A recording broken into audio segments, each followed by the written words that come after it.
Bruno. Fala, Rodrigão. Boa noite, Brunão. Mais um momento, né, de reflexão, expansão, conhecimento, troca de ideias, experiências. Mais um episódio. Mais um episódio. Que este público possa estar gostando, tá aproveitando, né, as nossas trocas e momentos. Se beneficiando. Se beneficiando. Que dessas é a intenção, conversas. né? E hoje vamos começar, para ver se começar, né? Vamos trazer um tema aí que a gente está vivendo aí, o Setembro Amarelo, né? Sim. Momento de refletir sobre suicídio, sobre essas... tirar a própria vida, né? Enfim, todo esse movimento que às vezes realmente está por trás aí, revelando problemas sociais, problemas individuais, né? A doença silenciosa, né? É um tema bem relevante, né? Sim. Bastante relevância. A gente estava até conversando aqui agora há pouco. Quando a gente pensou no tema, já começou a refletir, né? Pensar. Às vezes não tem tanta coisa para tu ler sobre isso. Tem os assuntos, claro, da área médica, né? Da psiquiatria, da psicologia. Mas, né, da própria religião também vai falar um pouco, né? Do que é a morte, a espiritualidade, enfim. Mas é um tema sempre difícil de tu palpar, né, de olhar assim com profundidade e frieza ou, né, tanta objetividade, sempre mexe em algum ponto assim vulnerável da gente. Sim. Acho que é bem isso, porque tem um aspecto do suicídio, né? Mas tem a morte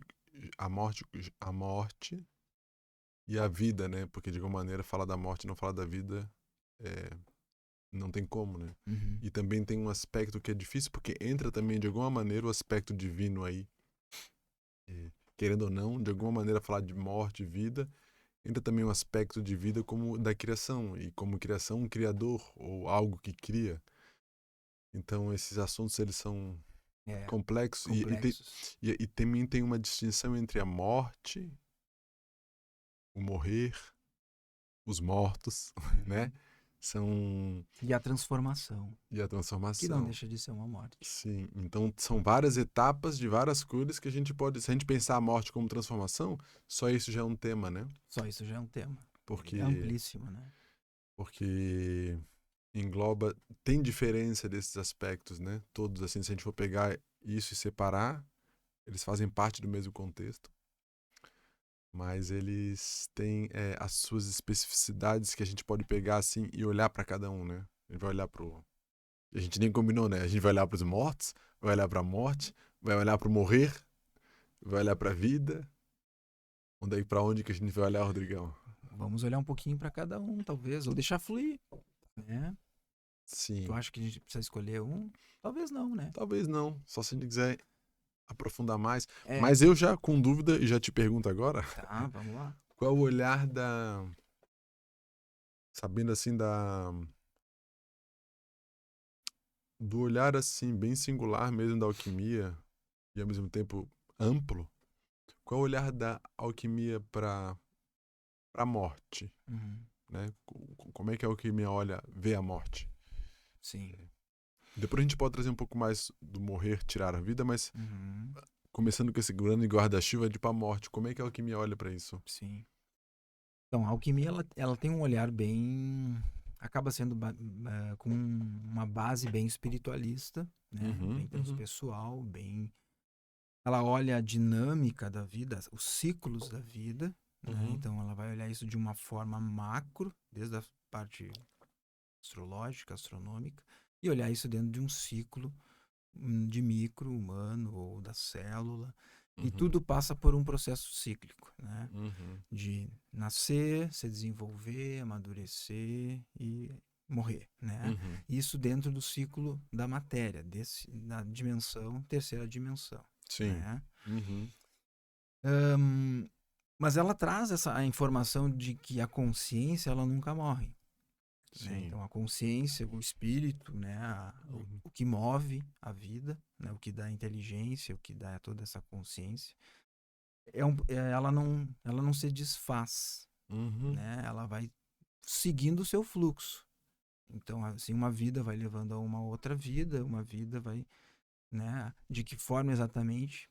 ela não traz isso muito claramente, né? Como é que é o mundo espiritual, como é que não é.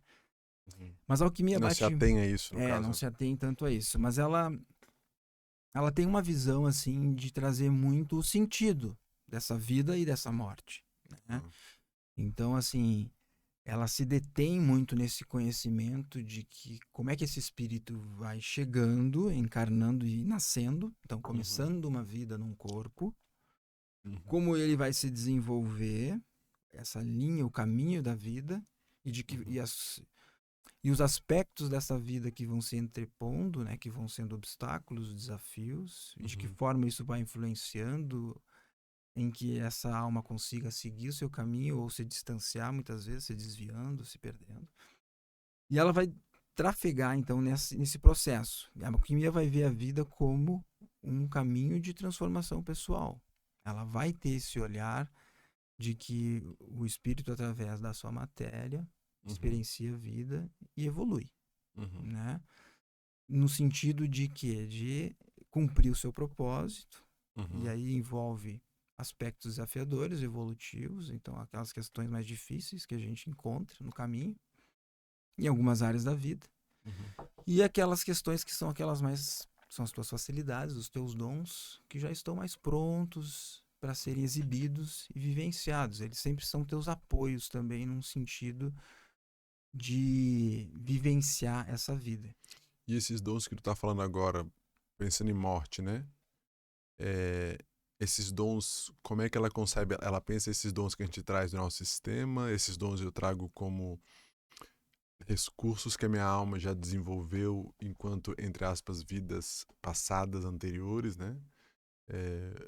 Ou que brotou espontaneamente. Como é que, de alguma maneira, se eu nasço com eles, vindo da morte, entrando nisso que a gente chama de vida, né? Separando dessa maneira mais dual, da onde que viria esses dons do ponto de vista da alquimia? A alquimia ela traz a ideia de que isso vem do espírito, mas também vai encontrar uma carne compatível para essa autoexpressão. Tá. Né? Então, assim, a alquimia vê o corpo material como algo da natureza. O DNA pertence à natureza. Né? Vamos dizer assim, o teu espírito, conforme o teu momento e a intenção dessa vida, tipo né, o projeto. Existe um projeto, a alquimia fala disso, né? Existe o espírito, conforme a sua consciência, se ele é mais consciente, ele decide mais sobre a sua vida. Tipo, como é que vai ser minha vida? Se ele é menos consciente, né? Se ele tem mais inconsciência, ele vai decidir menos, ele está mais influenciável pelas leis do karma, ação e reação, então ele está mais submetido a um processo já sistêmico, né? Sim. E então quando ele já vem com essas predisposições, e aí ele vai construindo esse corpo, vai encontrar essa família, vai encontrar esse DNA naquele momento evolutivo, para que ele possa encontrar essa compatibilidade de propósito com a expressão espiritual, né? O propósito do espírito junto com a possibilidade de expressão na matéria, da bioquímica, na ação direta da experiência através do corpo. Então, de alguma maneira, a alquimia contempla o que outras filosofias, como, sei lá, no budismo, no hinduísmo, enfim. Sim, a alquimia, né, teoricamente, assim... Contempla a reencarnação como a morte como um movimento nesse ciclo e cíclico do espírito nesse processo de encarnar e desencarnar. Exato. Então a morte seria um desencarne, no caso, né? Seria o desencarne. O olhar da alquimia seria assim. Sim, e esse seria um aspecto. Um outro aspecto da alquimia é ver através da alquimia. Então a alquimia é uma ciência que eu diria que ela se preocupou muito com a transformação. Né? Então tem os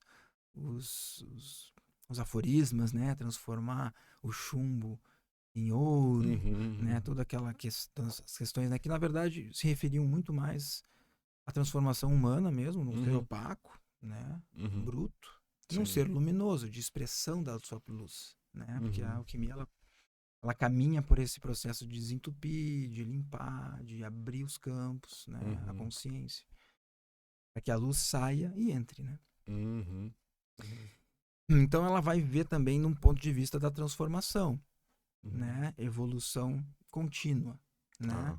Eu vou trocar de corpo, vou trocar de roupa, mas vou seguir o processo. Ela se preocupou em alongar essa vida, então ela também teve esse trabalho assim no sentido, porque ela dizia que quando o espírito ele está bem encaixado no corpo, vamos dizer assim, ele está vivendo o seu propósito, ele está conseguindo realizar o seu predestino, ele está saudável. Claro. Ele tem toda a expectativa e toda a predisposição de viver uma vida longa de experiências. Claro, a não ser que, né, tem alguma outra questão aqui, né, no sentido do propósito já pré-definido que precisa ir antes, ou enfim.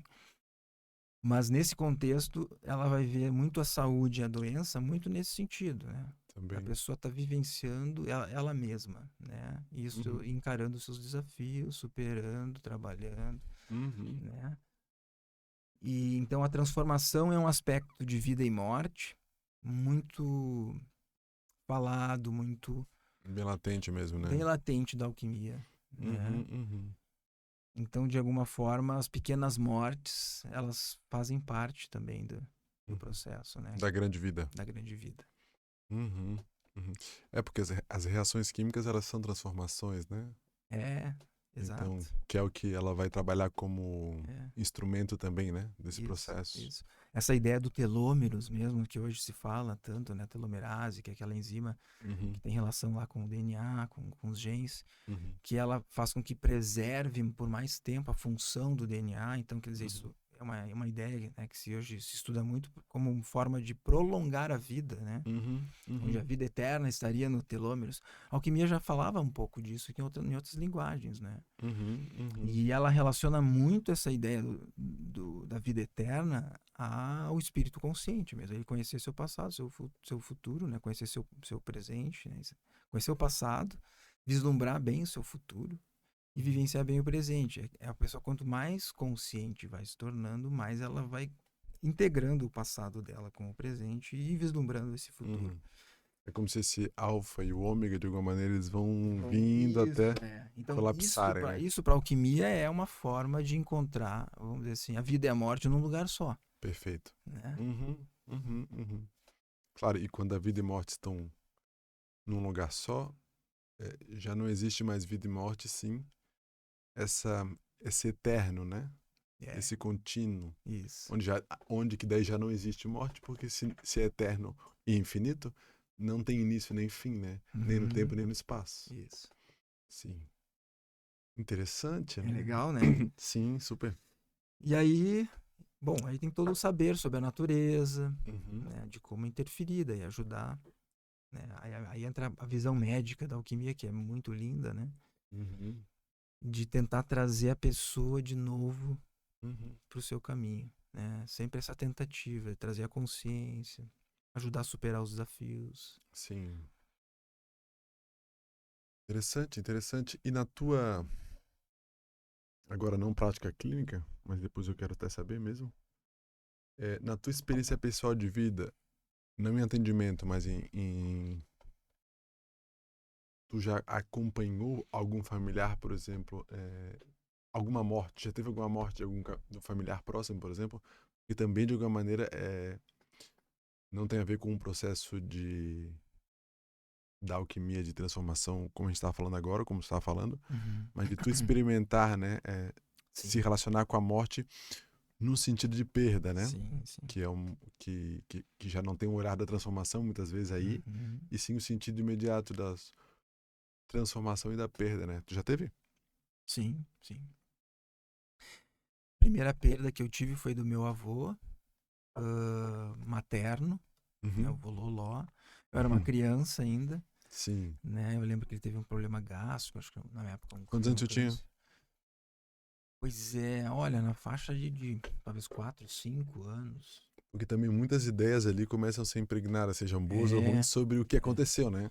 E meu avô era uma pessoa muito conhecida na cidade, era um agricultor, assim, que já tinha conquistado um tamanho considerável, assim, bom, já era uma pessoa analfabeta, mas muito correta e muito inteligente, assim, com uma visão muito... Ele é pai de? Pai da minha mãe. Pai da mãe. E eu lembro do velório mesmo na casa, né? Uma casa grande que era, lá em Uruguaiana. E no o velório foi todo com candelabros, tinha todo um ambiente de velório, as pessoas lá todas de preto. E o caixão aberto. Eu vi ele, enfim, né? Então teve toda essa despedida também. Era um vô muito querido, assim, muito próximo, afetivamente, inclusive. Né? Ele dava de presente pra gente uns tijolinhos, né? Uns mandolates de banana. A gente curtia muito, né? Sim, claro. E como é que foi essa experiência nessa época? Então, assim, foi uma perda, assim, eu lembro da minha mãe chorando, né? Eu lembro da dor dela, eu lembro... O meu pai, não, eu fiquei um pouco com o pai nessa época, foi o pai que me mostrou, assim, até ali o caixão, enfim. Mas eu não tenho uma lembrança emocional muito clara, tá? Mas, assim, eu tenho registros bem vivos, então, quer dizer, isso ficou marcado, entendeu? Eu lembro de cenas, assim, eu lembro dele ali, né? A cor bem branca já, mas parece um gesso já, né? Sim. Enfim, então, foi bem... Impactante. Então essa foi a como primeira. Imagem. Foi bem impactante. Talvez a mais, até. Que eu tenho mais lembranças, assim. Eu tive algumas perdas também familiares que eu não participei, né? Da parte de... Porque também, assim, muitos dos meus parentes, né? Tios e tias, avós, são lá do extremo sul do Brasil, né? Lá de Uruguaiana, principalmente. E eu saí de lá já pequeno, já também, né? Então vim mais pra cima, depois Santa Catarina, Paraná, enfim, né? Eu vivi em outros lugares até estar aqui em Florianópolis. Então algumas perdas eu não consegui estar junto. Sim, né? eu participou mais próximo. Mas eu tive depois os meus 2 avós paternos também, né? Inclusive a minha avó paterna, né? Morreu há pouco tempo. Ela conseguiu conhecer o Arthur, né? E temos fotos, inclusive aqui em Floripa. Ela veio para cá, ela ainda viajava ainda com 100 e poucos anos, né? Sim, nossa, bem... Essa conseguiu estender bastante. Não, ela chegou a quase 100, se eu não me engano, tá? Exatamente a idade agora eu não vou saber te dizer. Mas assim, é bem comum isso na família do meu pai, né? Principalmente tu vê muita gente batendo 100 anos. Vida né? longa mesmo. Avós, bisavós, vários assim, né? Tios avós, centenários, né? Interessante. E eu nunca perdi, assim, nenhum irmão, nenhum, né? Assim, pai e mãe também, né? Mas uma morte de alguém muito próximo, assim, não tive essa experiência, assim, de viver atualmente, né, nos últimos tempos. Então, assim,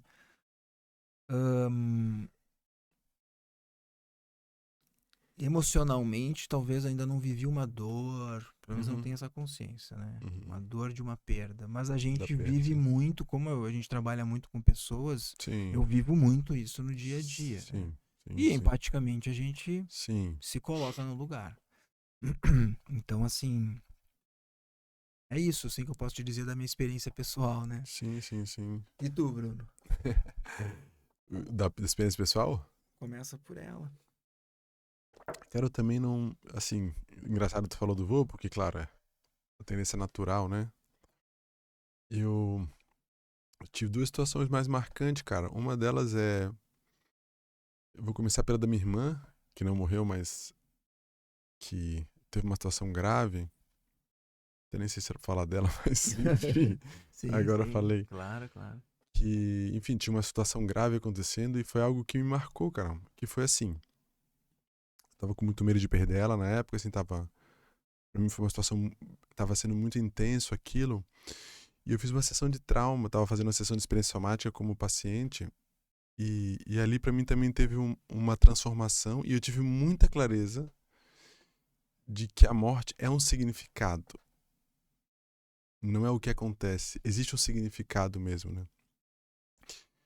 E eu tava sentado na cadeira, eu lembro bem, porque eu tava vivendo o processo, né? Do medo da perda, da dor.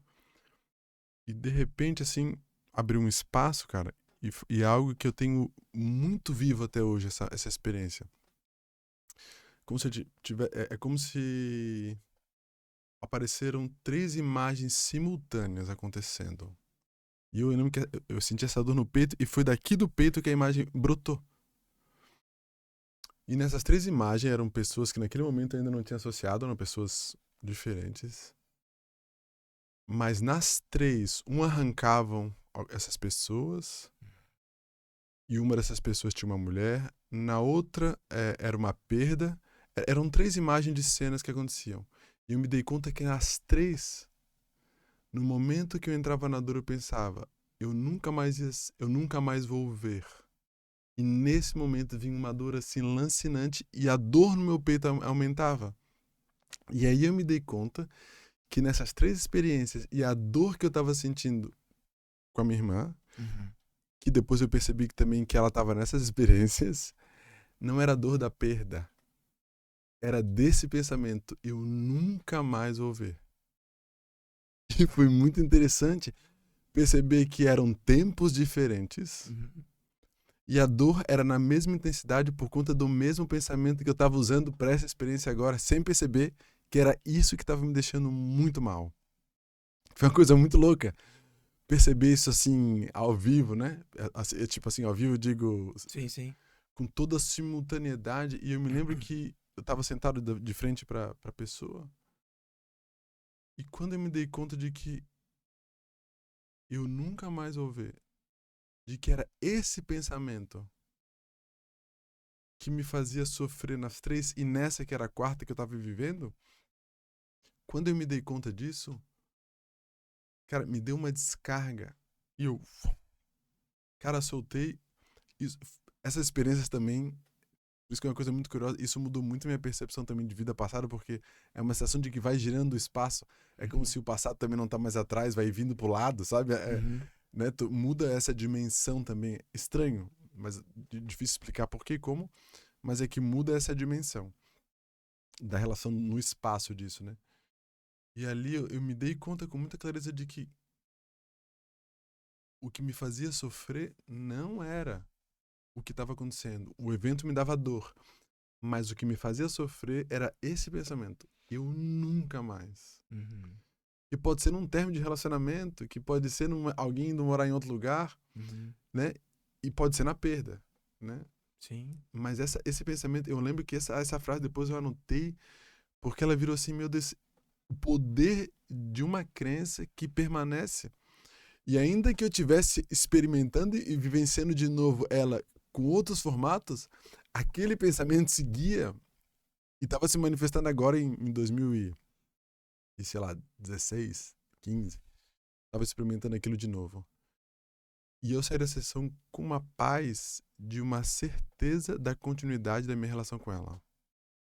Sim, isso me deu um lugar de muita tranquilidade. Não Sim. significa que eu não iria ficar triste por não querer um contato físico do jeito que eu queria. Sim. Mas o sofrimento e essa angústia de nunca mais, isso perdeu completamente sentido nessa relação. Foi uma coisa muito louca. O que me ajudou ano seguinte na perda da minha avó, que era alguém que eu tinha um vínculo muito próximo. Eu tenho até depois que ela morreu, eu escrevi muita poesia em relação com ela, assim, porque a gente tinha uma... Ela era muito, muito viva, né? Assim, matriarca, assim. Tinha um poder grande pelo quanto ela fazia, o quanto ela servia. E tinha uma energia bem forte também. Ela foi muito interessante, porque ela daí morreu, né? Sim. Eu tava voltando de Garopaba com a Eva, era 11h30 da noite já, era numa quarta-feira. E ela já tava doente há um tempo, mas ela quase morria. E ela tava, não em cuidados paliativos, mas quase na minha casa. No meu quarto, inclusive, quando eu morava com meus pais. Ela tava lá. E quando eu tava passando a beira-mar, aí eu falei, Eva, tudo bem se eu der uma parada ali, que eu senti vontade de se despedir da minha avó. Acho que ela realmente tá indo. E a Eva, enfim, foi parceira dela, Sim. 11 e pouco da noite. Tu quer ir, amigo? Eu falei, quer dela? Então vamos. Eu falei, tu quer subir dela? Eu não quero ficar na casa dos teus pais 11h30 da noite com a tua avó no quarto, né, com aquele oxigênio e tudo aquilo. Fico no carro, tranquila. Eu falei, não, então, beleza. E eu subi. E quando eu subi, daí eu lembro que daí entrei no corredor de casa, e o meu quarto era passava pela sala, era a primeira direita, e tava tudo escuro. Daí entrei, tá. Quando eu entrei no quarto, a minha mãe tava sentadinha numa poltroninha, assim, e a minha avó na cama. E pra mim foi uma experiência muito surreal, porque eu fui chegando perto e tava frio. Tava frio a cama. Sabe assim, aquele barulhinho só... Tut, tut, Sim. saturação super baixa, tava 8/4. Sabe assim, dava cada vez caindo mais, 7. Ficava assim muito baixo mesmo, muito próxima. Pressão arterial. É. E a saturação também tava... Sim, a pressão arterial. também. E a oxigenação também tava Sim. bem baixa. E aí, eu me lembro que eu fui e toquei nela. E ela tava um gelo. E foi muito engraçado, porque eu toquei, emocionalmente não tive nenhum contato. E daí eu olhei pra minha mãe, nossa, da minha mãe assim, acho que ela tá com frio, né? Ela tá gelada. E pra mim, na hora, veio muita clareza. Cara, ela não tá mais aqui. Não tá mais aí. E foi muito interessante porque fiquei tocando nela e senti isso de tipo assim, cara, minha avó não tá mais.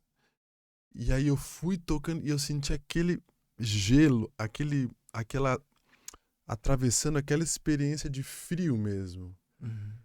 E pra mim também foi uma surpresa muito grata, que foi nesse frio, eu me lembro que passou essa parte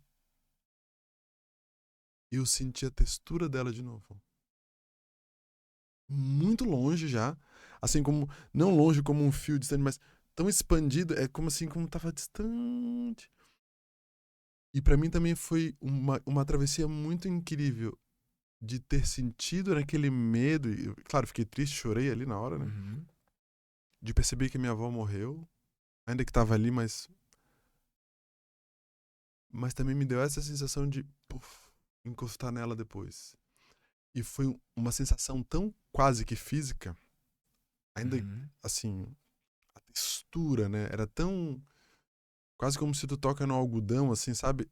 Dava pra sentir tão quase físico a textura, que eu senti um alívio de encontrá-la de novo também. Olha que foi. Só que agora com uma sensação mais física, sabe? Sim. Assim. E aí eu lembrei da experiência da minha irmã de Nunca Mais, que não fazia sentido mesmo, só que ali eu tava experimentando a continuidade daquela experiência com ela também.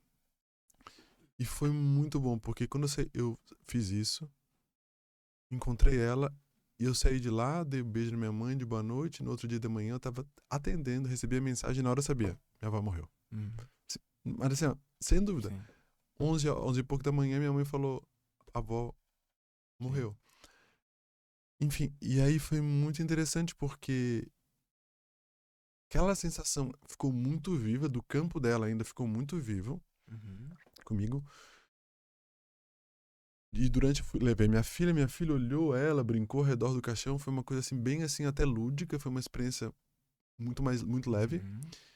E aí, ela aconteceu durante uns 1 ano e meio, que eu morava do lado do cemitério, né? Eu morava 2 prédios do lado. É.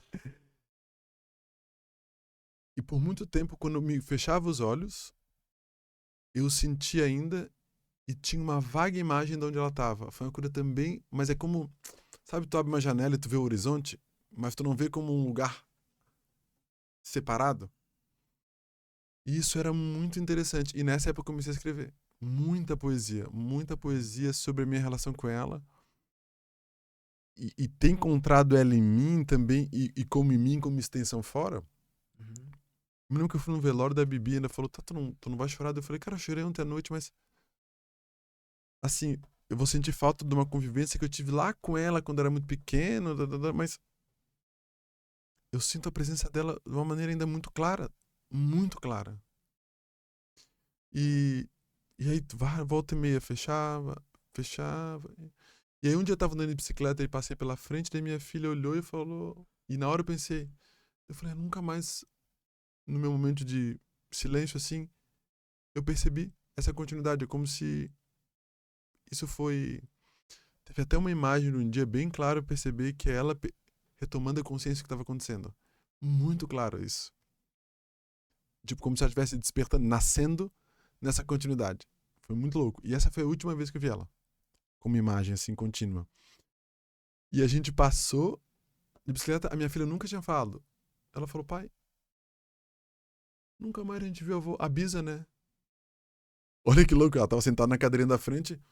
Eu falei, filha, mas já faz um tempo que ela morreu, né?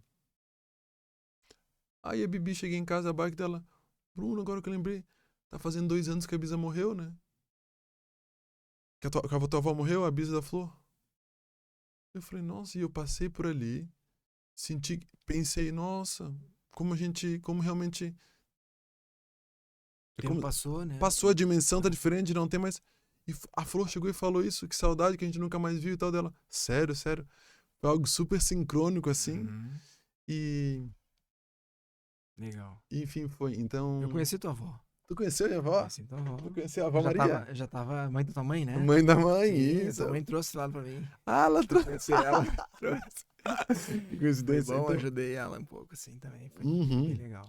Ah, que legal, nem sabia, né? Tu viu, olha aqui. Mas é a avó Maria. Se não me engano, eu fui até no hospital. Um momento. Sim, daí ela batia no hospital várias vezes. Mas depois ela ficou, sei lá, meses em casa, assim. Ela morreu dentro de casa. Eu não peguei ela lúcida e tal, mas assim, dá pra sentir que ela tinha uma energia forte, assim. Uma mulher guerreira, uma mulher... Ela era super aterrada e tinha essa coisa. Eu me lembro que eu achava muito bonito porque ela tinha um casco grande no pé. E eu olhava assim, dela andava onde tinha espinho e pegava, e sabe assim? Daí eu falava, pá, cara, um dia eu quero ter o pé da avó pra poder andar por tudo assim, não queima. Olha, a imagem da criança, né? Não queima, não sente calor, não sente frio nesse pé, né? Mas era essa cor de muito aterrada, assim, né? Tinha muita estrutura. E acho que tem esse aspecto, acho, da morte que é muito desesperadora, que é pensamentos como esse, né? Que é deixar de existir. E aqui não tô nem falando de uma vida pós-morte no sentido da espiritualidade e de reencarnação, dessa possibilidade que existe, né? Sim. Mas de como um pensamento como esse, de que acabou tudo, né? De que não existe mais nada, né? Que eu nunca mais... O impacto dele a ponto de tu nascer e morrer e continuar sentindo, né? Por tanto tempo, o mesmo sofrimento pela manutenção. Então, isso também me expandiu muito o poder do que um pensamento é capaz de fazer ao longo das vidas, quando a gente pensa a vida como anos até, né? Assim, sim. Da força que isso tem para manutenção de que tu tá vivendo uma outra experiência, num outro momento, com outro tempo, e tu segue vivendo internamente a mesma experiência. Um pouco do que a gente falou naquele podcast, né? Sim. Vai mudando o cenário. Muda o cenário. Mas o ponto é sempre o mesmo que é tocado. O mesmo que é tocado. E é tocado, e aí acho que vem uma coisa interessante. É tocado, inclusive, para que essa crença seja descoberta e que ela possa morrer. Exatamente. Porque a crença não é só um pensamento sem emoção. Ela é um complexo. Um complexo, perfeito. É uma ideia junto com um sentimento, uma emoção. Que geralmente aquilo ali vira um concreto. Um concreto, porque daí cada comportamento solidifica cada vez mais ela, né? E acho que isso é Eu acho que o significado que a gente dá pra morte não tem nada a ver com a morte. E se dar conta disso, assim, pra mim essa experiência de perceber que ainda que eu possa ter medo de morrer, porque são aspectos que ainda estão vinculados a pensamentos como esse e que seguirão, perceber a diferença entre morte e o significado que eu dei para as perdas que me fizeram sofrer, não a morte em si, isso dá um sentimento de que, pô, eu tenho algo a fazer. Não para me manter vivo, mas para deixar que a vida possa de fato viver para além desse significado que eu estou dando, que talvez o significado seja a morte já em si. Porque como ela é estanque, o nosso significado, agora pensando aqui, vou dar uma viajada. Se a gente pensar o nosso significado como algo que não muda, e a vida é esse fluxo contínuo de mudança, expansão, crescimento e transformação, um significado ele é exatamente o oposto. O significado que a gente dá não muda, não expande, não move e não cria novas experiências. Portanto, os nossos significados, eles são a morte em si. Exatamente. Né? Eles estão embasados num medo, né? No medo. Lugar, E como eles não movem, falsa. eles são a própria morte, né? Pensando em não, morte não como morte, mas como não vida. Exatamente. Né? É um lado obscuro, né? Um lado não floresce, não fomenta a vida. Isso, que não floresce e que não se expande, né? É. E aí a gente se dá conta de quanto um trabalho realmente de crescimento pessoal, para avaliar profundamente uma crença como essa, um sentimento vinculado, o comportamento junto, o quanto que ele não é um trabalho apenas psicológico ou terapêutico, nessa perspectiva, né? Sim.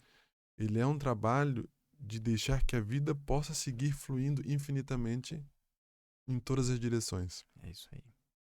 É muito mais, né? É muito mais. É muito mais do que muda uma crença e daqui a pouco minha vida está melhor. É muito mais do que isso. Quando a gente se dá conta do que ela significa nesse olhar amplo de espaço infinito e tempo eterno. Quando a gente se dá conta de que ela é essa barreira que estagna tudo e materializa e contrai tudo e mantém ali estagnado, dá muita vontade de dizer, eu quero descobrir essas que estão em mim, né? Uhum. Para que eu possa voltar a experimentar esse fluxo, essa eternidade, esse infinito que está aí disponível. Que daí já se relaciona de vida desse jeito, também já se relaciona com Deus, que são esses atributos. Sim. De eterno, infinito, né? Eterna criação constante, né? E nesse lugar, a vida e Deus são a mesma coisa, né? É quase que um Deus de Spinoza, né? Exatamente. Que é esse Deus causa de si. E aí eu acho que a religião ou a espiritualidade, né? Porque na sua essência, cumpre um papel importante que é fomentar essa conexão né, de nós enquanto partes desse divino, dessa natureza, se conectando com a fonte maior da vida, né? Sim. Então aí o ser humano precisa disso para se tornar cada vez, para seguir o seu processo evolutivo. Sim. Existe a fase da autorresponsabilidade, da consciência de si, que sabe que precisa de ajuda ou de conexão novamente, né? Ou seja, honrar o pai, honrar o criador. E nesse sentido, é uma outra fase do processo da vida, né, que vai englobar mais ainda essa morte, né, vamos dizer assim, enquanto morte e vida.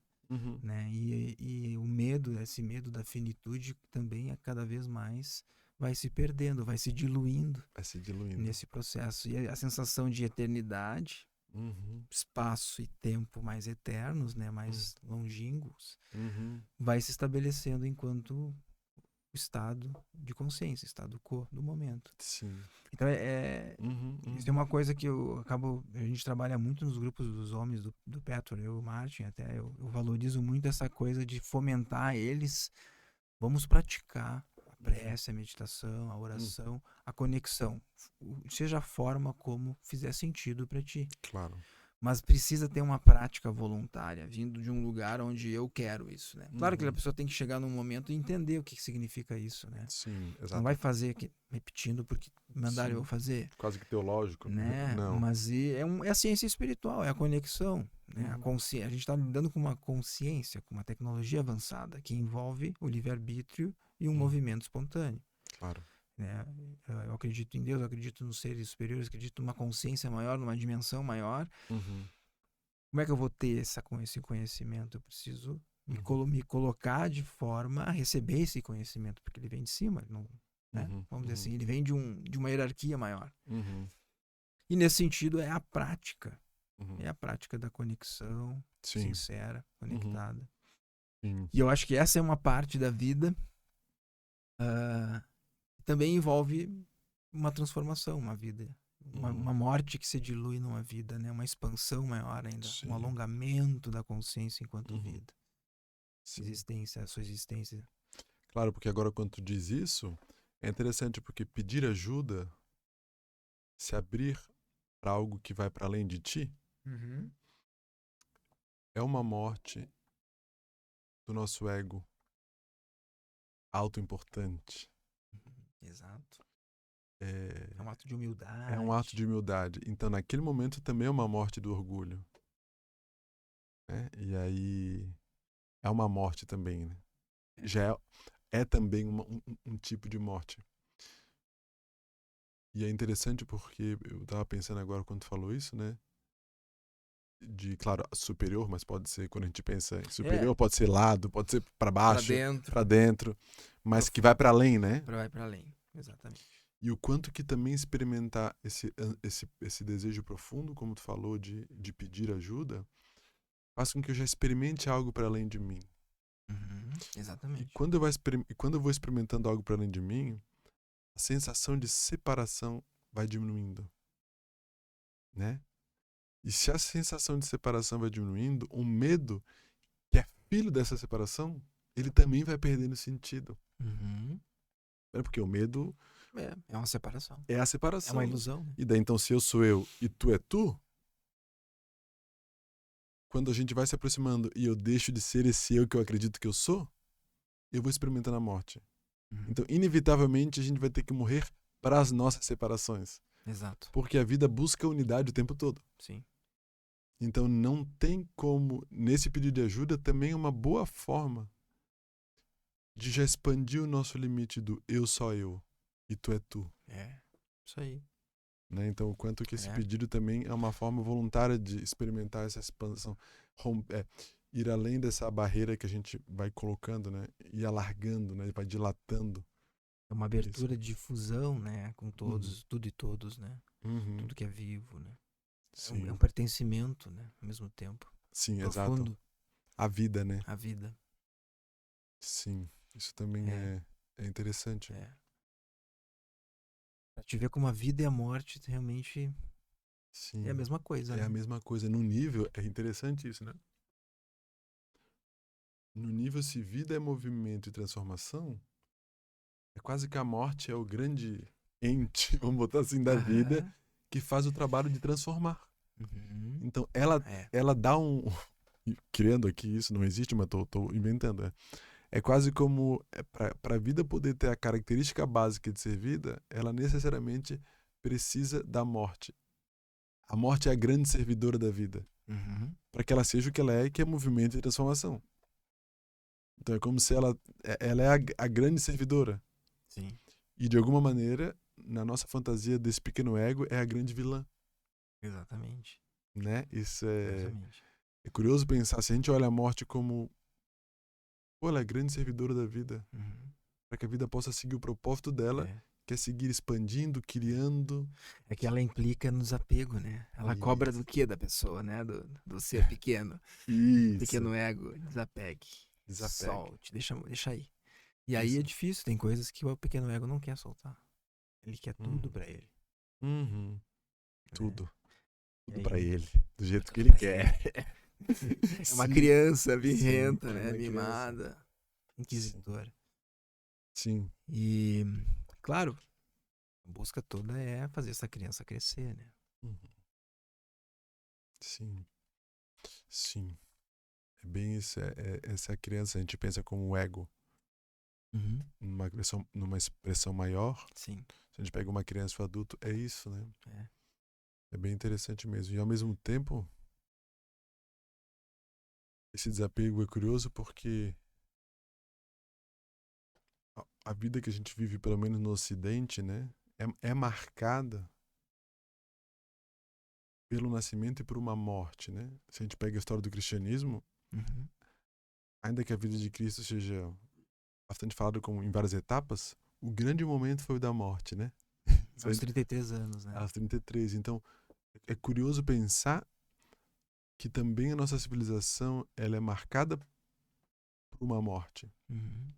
Tem uma morte que funda a nossa história quase, entende assim, né? Tem. E de alguma maneira, na distorção, essa morte serve supostamente, naquele momento, a um Deus. Então a morte é vida, a vida e a morte, a um Deus que também tinha uma característica, que era de punidor. Então tem esse Deus que é brabo, né, do Antigo Testamento, vamos botar assim, que tem as suas regras, vingativo, autoritário, punitivo. E tem que vir alguém e morrer por nós, para nos dar a vida livre, do pecado, né? Assim, é como se a nossa vida chega através da morte. Sim. Na distorção, em algum nível, isso também pode gerar, ao invés de limpar a culpa, gera uma dívida, entende? E acho que o Hellinger entrou aí muito bem. Ele tem um olhar bem interessante para isso. O quanto que, numa das dinâmicas de morte, ele fala que os filhos falam para um dos pais, né? Quando vê um pai deprimido e tal, né? Esse amor que adoece, ele vai dizer, né? Que ele fala, eu por você. Então, eu espio por você a culpa dos pais, ou me sacrifício, vou no lugar deles, né? Como uma prova de amor, eu dou a minha vida através da morte. Como que também essa dinâmica que funda parte do Ocidente permanece também, e é um grande ato de amor dizer pro outro, né? Eu morro por ti. Sim. Olha que vem colado também no amor, o quanto a morte também a gente se relaciona de forma muito profunda, né? Com a vida. Dessas maneiras que a gente pode dizer distorcida, né? Porque qual é o maior ato de amor que já fizeram por todos? Eu morro por ti. Exatamente. E olha só que interessante isso também. Para a alquimia, né? Para a visão também mais ampla da visão médica e filosófica da alquimia, no processo de desenvolvimento, né? Quando a gente nasce, né? Ela subdivide um pouco em setênios, né? No desenvolvimento. E a alquimia fala que o homem adulto, ele está pronto mesmo, né? Ele fecha o seu ciclo, onde do 0 aos 28 ele está muito mais recebendo da vida, né? Primeiro, inicialmente, recebe dos pais, nutrição, aí vai para a escola, aprende, vai despertando os seus talentos, as suas habilidades, vai encontrando o seu caminho. 28 anos, ele começa um processo que é... agora eu sou um homem adulto, um ser humano adulto, uma mulher, um homem, e eu preciso agora começar a oferecer de volta, ou seja, há uma inversão de polaridade, onde meu propósito era receber bem as coisas e me desenvolver, agora é meu doar para o mundo.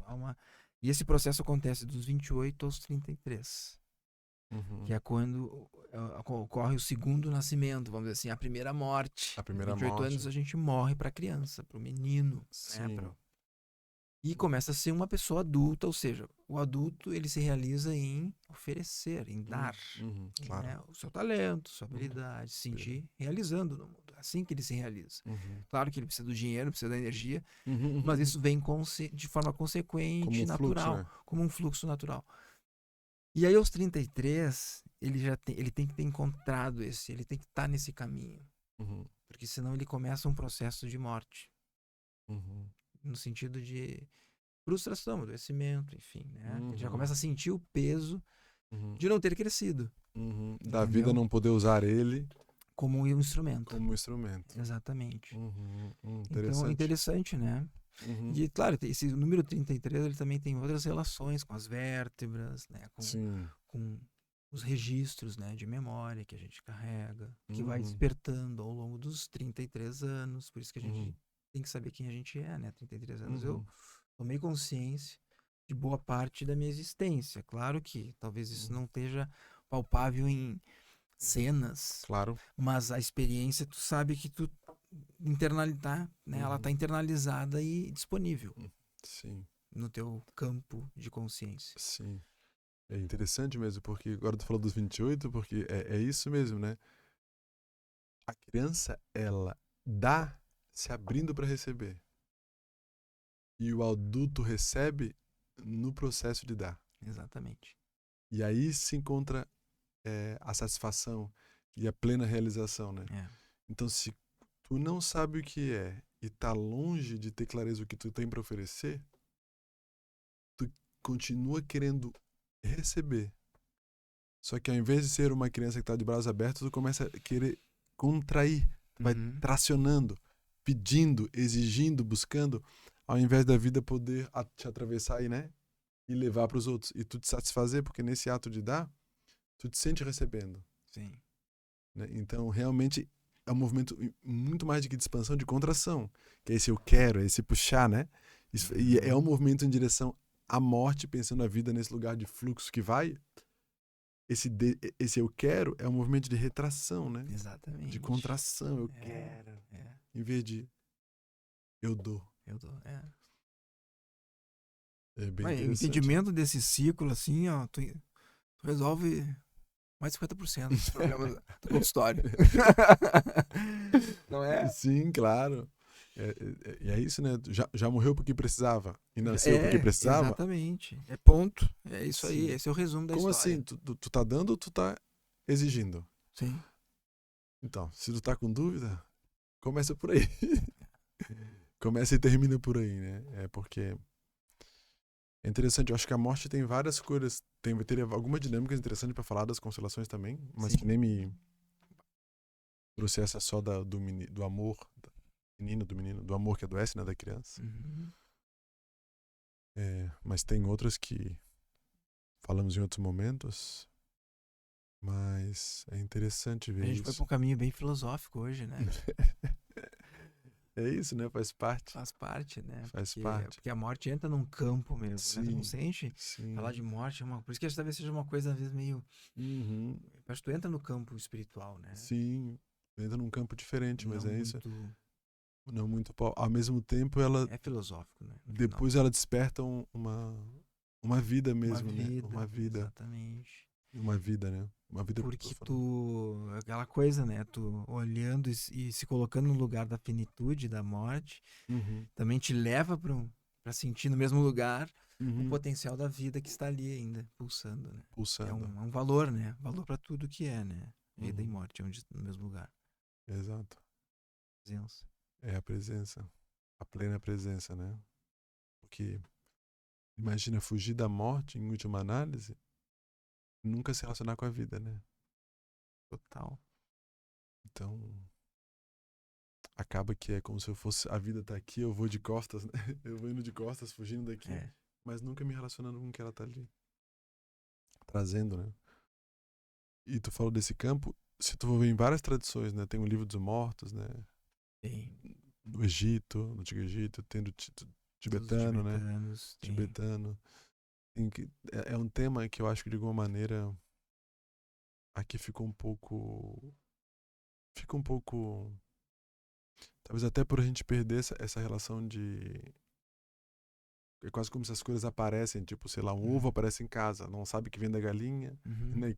E que daqui a pouco não tem essa experiência do ciclo de transformação, a morte ajudando nesse ciclo, né? É como também nesse local bem industrializado, que tem todo o seu benefício, mas vai se botando as coisas tão separadas que também a não compreensão do ciclo faz com que a morte seja mais desesperadora também. Porque como eu não vejo que uma folha cai, vira adubo, sabe? E depois ali vai ajudar uma outra planta que vai... Como eu não vejo o ciclo da transformação, não experimenta a continuidade como experiência também ali da vida, é como se sumiu o ovo dali e acabou tudo. Exatamente. Né? Então essa sensação de que nunca mais acabou tudo, ela fica muito mais latente por essa separação das coisas, né? A vida só ganha mesmo esse significado, assim, né? A possibilidade de integrar vida e morte numa coisa só mesmo, em termos de consciência, quando o indivíduo ele se abre para uma consciência mais espiritual sobre a vida. Não tem outro jeito. Se ele é muito materialista, ele vai sofrer muito essa dualidade, né? O sofrimento vai ser maior de tudo, né? A vida limitada, alguns prazeres mais simples, assim, no sentido a experiência fica mais limitada, né? E ao mesmo tempo, quando não tem um sofrimento, né? Também pela falta, pela perda. Exato. Então, é fundamental, né? Viver bem, incluir uma consciência mais espiritual, uma visão mais espiritual sobre a vida. Sobre a vida. Sobre si mesmo. Sim. Ainda que é muito curioso porque essa palavra para mim chega bem, mas também eu tenho quase uma vírgula que nesse conceito para mim faz sentido, ainda que eu também possa me relacionar com espiritualidade não como essa expansão da minha consciência, mas como imagem, né, do que é, né? Aí eu troco o céu e o inferno, o paraíso e o purgatório, que, né, que pode ser uma compreensão espiritual do para além, por uma continuidade. mas troco por uma outra imagem. Uhum. E não por uma experiência de que eu deixo morrer os significados e experimento Sim. a eternidade, a infinitude, né? E a espiritualidade como isso, né? Isso. Por isso que o trabalho espiritual, verdadeiramente, ele é, antes de tudo, um trabalho emocional. Sim, né? emocional total. Emocional. Sem maturidade mínima emocional, tu não expande para outros caminhos. Isso. É a base mesmo, é o que vai dar o raiz e o tronco da árvore. Exato. Porque senão também fica uma espiritualidade New Age e que a morte é quase que uma indiferença. Também não se trata disso. Não, eu quero só luz, o resto não me interessa. Quero evoluir. Quero sair daqui como se aqui fosse um problema. Quero que minha Kundalini bata no coco do meu cérebro. E é isso, né? Mas é isso, chegamos ao nosso horário, chegamos ao fim. Morremos então para esse episódio. Muito bom. Para que possa nascer outros. É isso aí, Rodrigão. Até mais. Valeu. Mais um podcast.